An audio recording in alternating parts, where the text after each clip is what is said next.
Good morning అండి. అందరు ఏం చేస్తున్నారు? బాగున్నారు? మీ గార్డెన్లోకి అయితే వచ్చేసాను. నేనైతే వచ్చేసానండి. అయితే మీకు ఒక చిన్న టిప్ అయితే చెప్తున్నాను. చూస్తున్నారు కదా, ఇలాగ మందారాలు మొగ్గలన్నీ నిలబడిపోయి మనకు మంచి కలర్ఫుల్గా పూలు పుయ్యాలి అని అంటే ఒక చిన్న చిట్కా అండి. అది ఏంటిది అనేది అయితే మీకైతే చూపిస్తాను.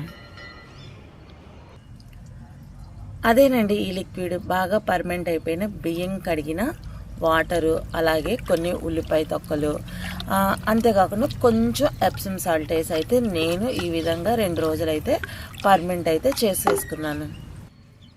ఈ సగానికండి సగం వాటర్ కలిపి అయితే నేను మొక్కలన్నిటికీ అయితే ఇప్పుడు ఇచ్చేస్తాను. ఎందుకంటే దీంట్లో ఫాస్ఫరస్, పొటాషియం, నైట్రోజన్ బాగా పుష్కలంగా ఉంటుంది. మరి ఎందుకండి ఆలస్యం? నచ్చితే కనుక ఒక లైక్ చేయండి, షేర్ చేయండి, సబ్స్క్రైబ్ చేయండి. సుకన్య గార్డెన్.